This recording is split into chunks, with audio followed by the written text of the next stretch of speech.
Hello students, good morning. आज के lecture में मैं आपको ऑपरेशन रिसर्च में रेखीय प्रोग्रामन प्रविधि में सिंप्लेक्स मेथड पढ़ाने जा रहा हूँ। जैसा कि मैंने आपको कल के वीडियो में बताया था, सिंप्लेक्स मेथड हम दो तरीके से सोल्व कर सकते हैं, मैक्सिमाइजेशन प्रॉब्लम के रूप में और मिनिमाइजेशन प्रॉब्लम के रूप में। हमने कल ये भी पढ़ा था कि किसी भी रेखीय प्रोग्रामिंग समस्या में यदि दो या दो से अधिक वेरिएबल हैं तो हम रेखीय प्रोग्रामन समस्या को सिंप्लेक्स विधि से बहुत आसानी से हल कर सकते हैं। इसकी कंप्लीट जो विधि थी मैंने मेरे पिछले वीडियो में आपको अच्छी तरीके से समझाई थी कि मैक्सिमाइजेशन प्रॉब्लम में हम सिंप्लेक्स विधि से किस प्रकार से सॉल्यूशन निकालते हैं। आज आपके सामने मैं एक एग्जाम्पल के द्वारा ये मेथड अच्छी तरीके से समझाना चाहता हूँ। अपनी प्रॉब्लम है मैक्सिमाइजेट 4x1 + 3x2, सब्जेक्ट टू है 2x1 + x2 <= 30, x1 + 2x2 <= 24 और x1 x2 <= 0। स्टूडेंट्स, आप देख रहे हैं कि हमारा ऑब्जेक्टिव फंक्शन है मैक्सिमाइजेट, अर्थात अधिकतम करना, जेड का मान अधिकतम करना। हमारे जो प्रतिबंध हैं, जो कॉन्स्टेंट्स हैं, वे दो इक्वेशन के रूप में। और हम ये भी देख रहे हैं कि हमारे पास जो क्वांटिटी दे रखी है वह 30 है और हम 2x1 + x2 <= 30 यूज करेंगे। तो हमारा जो सिंबल है यहाँ जो यूज किया हमने, जो साइन यूज किया हुआ है <= का है। दूसरे समीकरण में भी हम देख रहे हैं कि हमारा जो सिंबल है वो <= का है। अवेलेबल क्वांटिटी हमारे पास है 24 यूनिट्स। तो स्टूडेंट्स, जब चिन्ह हमारे पास <= का होता है तो हम जब इसको सिंप्लेक्स रूप में ले जाएंगे तो मैंने आपको बताया था हम हमारे सिलेक्ट वेरिएबल ऐड करेंगे। इसमें भी हमें सिलेक्ट वेरिएबल ऐड करना है, जिसको हम S1 नाम देंगे। यहाँ भी सिलेक्ट वेरिएबल यूज करेंगे हम, जिसको हम S2 नाम देंगे। और इनका ऑब्जेक्टिव फंक्शन में जो लाभांश होगा वह 0 रुपये प्रति इकाई होगा। तो हम सिंप्लेक्स मेथड में समस्या इस रूप में लिखेंगे, 4x1 + 3x2 सेम रहेगा, प्लस 0s1 + 0s2, अर्थात ये हमारे सिलेक्ट वेरिएबल हैं जिनका ये डिविडेंड है 0 रुपये पर यूनिट। 2x1 + x2 पहले समीकरण में चूंकि <= का था तो हमने S1 यूज कर लिया = 30। और सेकंड इक्वेशन में भी चिन्ह हमारा ये था <= का, तो हमने x1 + 2x2 + s2 = 24। और हमें ये पता है कि x1 x2 s1 s2 <= 0 होने चाहिए। तो हमने इसको सिंप्लेक्स विधि के रूप में उतार लिया है। अब इसको सोल्व करने के लिए हमें तालिका बनानी होगी और हमारी तालिका में कौन कौन से कॉलम्स बनेंगे, क्या क्या कैलकुलेशन करने होंगे, ये अपने को अच्छी तरीके से समझना है। तो हमारी तालिका इस प्रकार से होगी। ये हमारी टेबल है, table 1।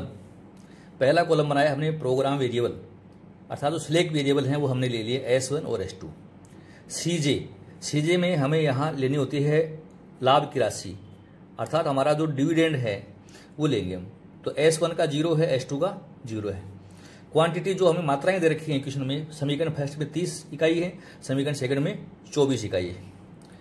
x1 x2 s1 s2 ये हमारे प्रोग्राम वेरिएबल्स हैं।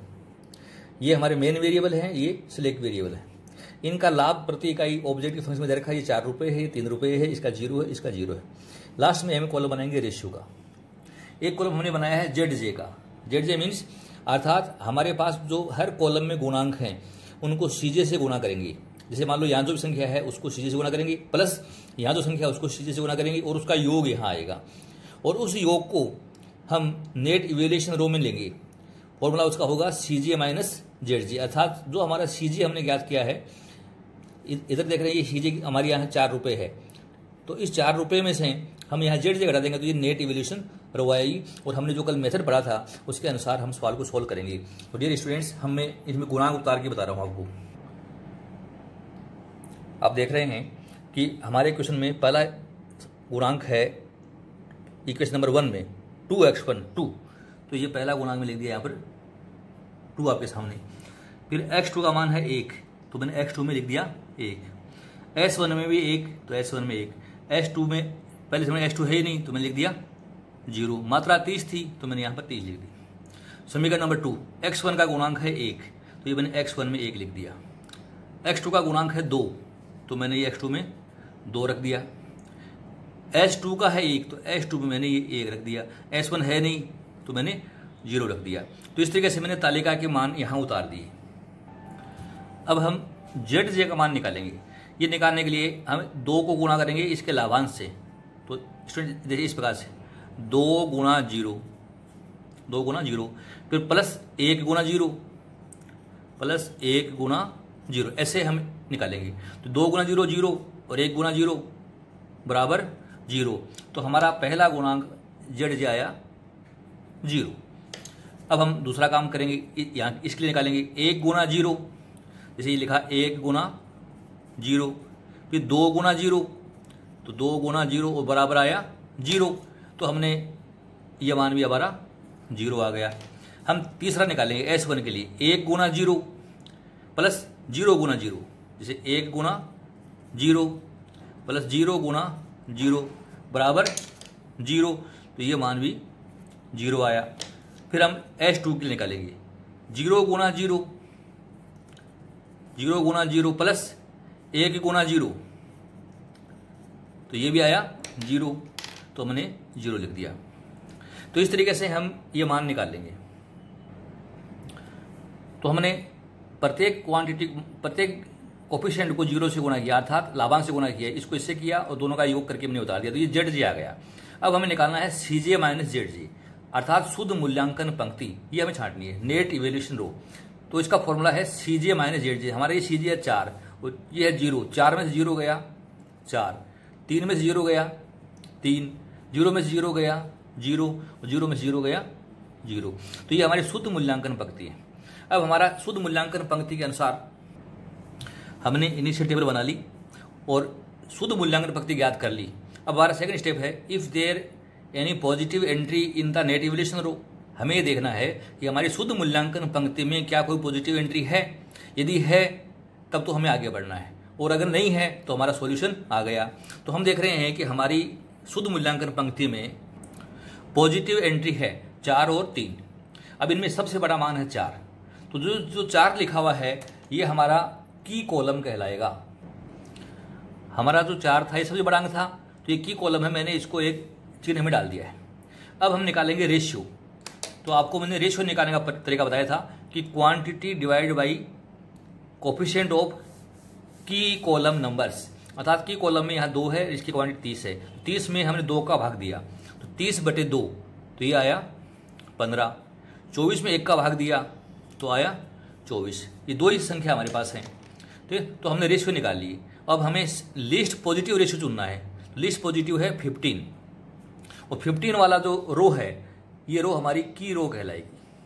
तो हमने ये लाइन कह दी इसकी, यहाँ से यहाँ तक मैंने इसको पैक कर दिया। की रो है और एक अंक ऐसा आया है जो की कॉलम और की रो के बीच में आया है, जैसे ये 2 है, ये हमारा की नंबर कहलाएगा। तो स्टूडेंट आप देख रहे हैं कि ये जो कॉलम था ये हमारा की कॉलम हो गया। ये जो रो हमने बनाई है ये रो है की रो, ये मूल पंक्ति हो गई। और एक अंक इनके बीच में आया है, इसको नाम दे दिया हमने की नंबर, ये हमारा मूल अंक कहलाता है। अब हम टेबल 2 में आते हैं, और टेबल 2 में हमें जो की रो आई है इसके डेटा रिप्लेस कर देने हैं। आप देख रहे हैं कि हमारे टेबल में S1 रो में था, तो S1 is out going variable, S1 out हो गया। और X1 जो कॉलम में है इट इज इनकमिंग वेरिएबल, तो S1 की जगह हम लिखेंगे X1, अर्थात S1 आउट और X1 इन। S2 में कोई चेंज नहीं है तो ये S2 अपनी जगह रहेगा। X1 का CJ जो लाभ है वो 4 रुपये है, तो यहाँ 4 रुपये लिख दिया। S2 का लाभ है 0, तो मैंने 0 लिख दिया। बाकी तालिका का प्रारूप सेम रहेगा, इसमें कोई चेंज नहीं है। अब हमें ये जो मूल पंक्ति वाली ये जो रो है नई तालिका में इसको रिप्लेस करना है। तो डियर स्टूडेंट्स, आपको ये सभी अंक जब रिप्लेस करें तो प्रत्येक अंक में मूल अंक का भाग देना है। प्रत्येक अंक में की नंबर का भाग दे दीजिए आप, तो नए मान आ जाएंगे और वो हमारे तरीके से मेन रो बन जाएगी। जैसे 30 में 2 का भाग दिया तो ये आ गया 15। 2 में 2 का भाग दिया तो आया 1। 1 में 2 का भाग दिया तो 1/2।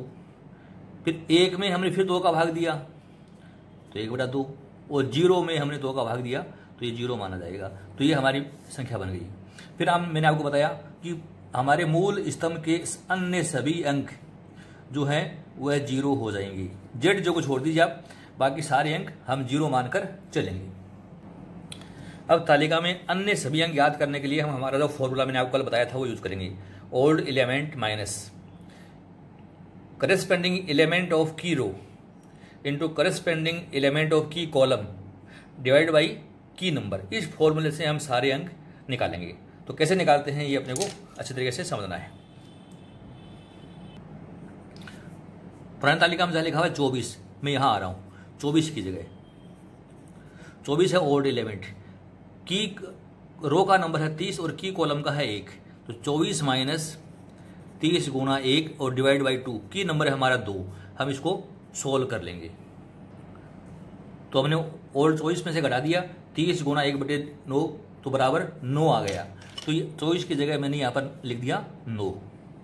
अब आप यहाँ आ जाएं x2 वाली जगह। x2 में हमारे क्वेश्चन यहाँ पर आप देख रहे हैं लिखा हुआ है 2, तो 2 से हल करना है।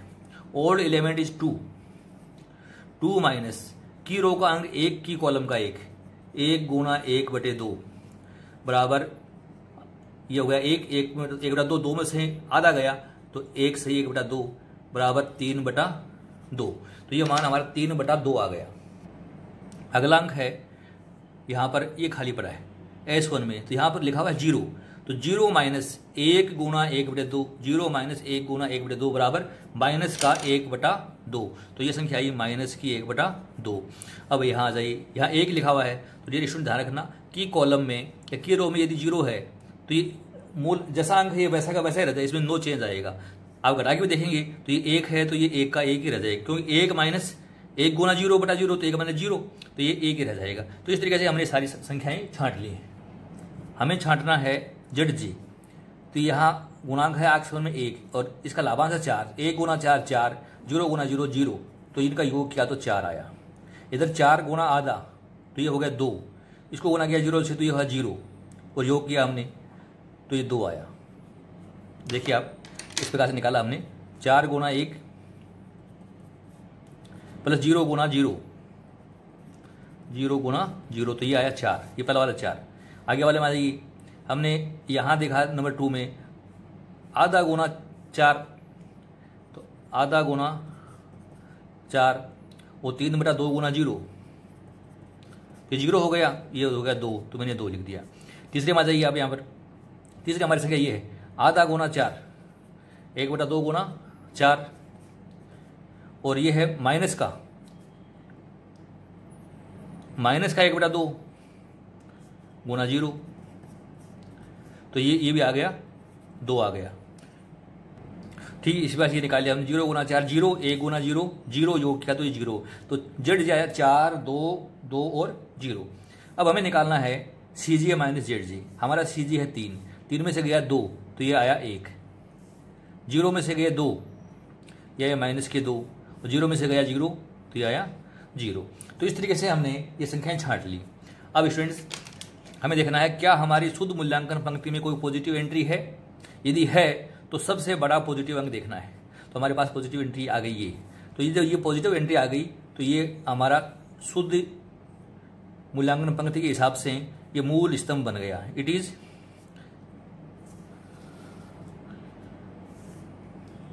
की कॉलम।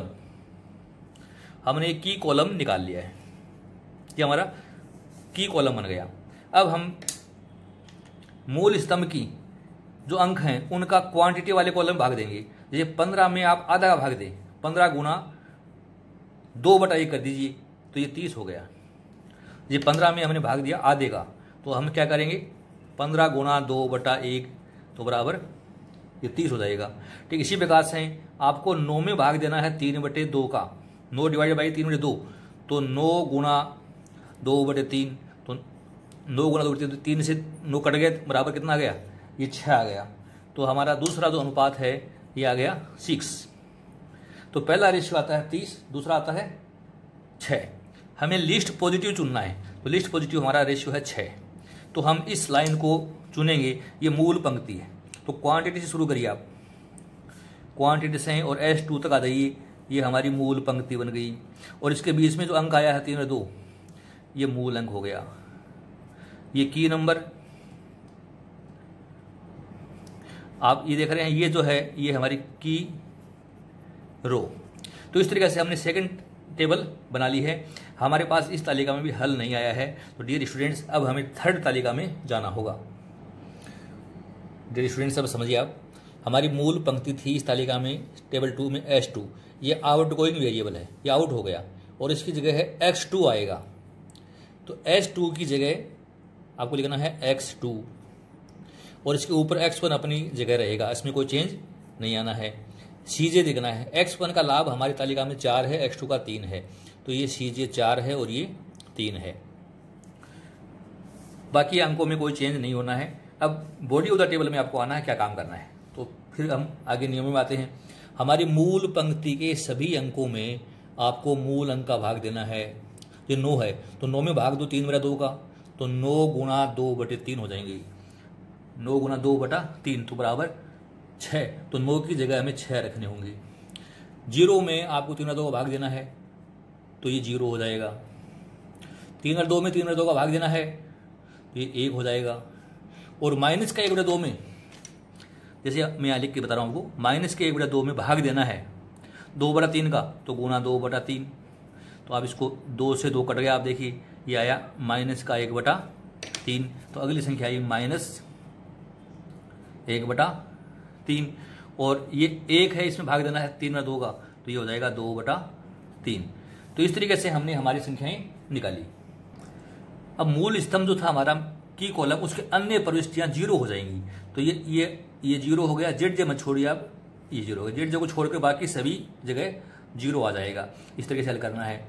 और हमारी मूल पंक्ति में आप देख रहे हैं 0 है, 0 लिखा हुआ है, तो 0 के ऊपर वाला अंक 1 है, वो 1 ऐसा कैसा रहेगा, इसमें कोई चेंज नहीं आना है, ये अपने को ध्यान रखना है। अब बाकी अंक जो हैं वो हम फॉर्मूले से याद करेंगे। हमारा फॉर्मूला कहता है 15 की जगह देखिए क्या आएगा, ओल्ड एलिमेंट है हमारा 15, माइनस करना है की रो में है 9, की कॉलम का अंक है, संबंधित कॉलम का अंक है 1/2 और मूल अंक है 3/2, तो भाग देना 3/2 का, तो ये हो जाएगा 2/3। ये सोल्व करना है, तो 2 से 2 कट गया और ये 3 और 9 काट दी हमने, तो ये 3 से कट गया। 15 में से गए 3, तो बच गए 12। तो हमारी ये संख्या है, ये इक्वल टू 12 आ जाएगी। अब यहाँ S1 में आ जाए आप। S1 में हमारी ओल्ड एलिमेंट है 1/2, तो 1/2 में से कम करना है। मूल पंक्ति का अंक है माइनस का 1/2, मूल स्तंभ का अंक है प्लस का 1/2, मूल अंक है हमारा 3/2, तो इंटू 2/3, ये काम करना है। तो इस 2 से ये 2 गया, इक्वल टू करिए आप 1/2 में से माइनस करना है, माइनस की 1/6, तो ये माइनस माइनस टकराते ही प्लस बन जाएंगे, ये टकराते हो गया प्लस।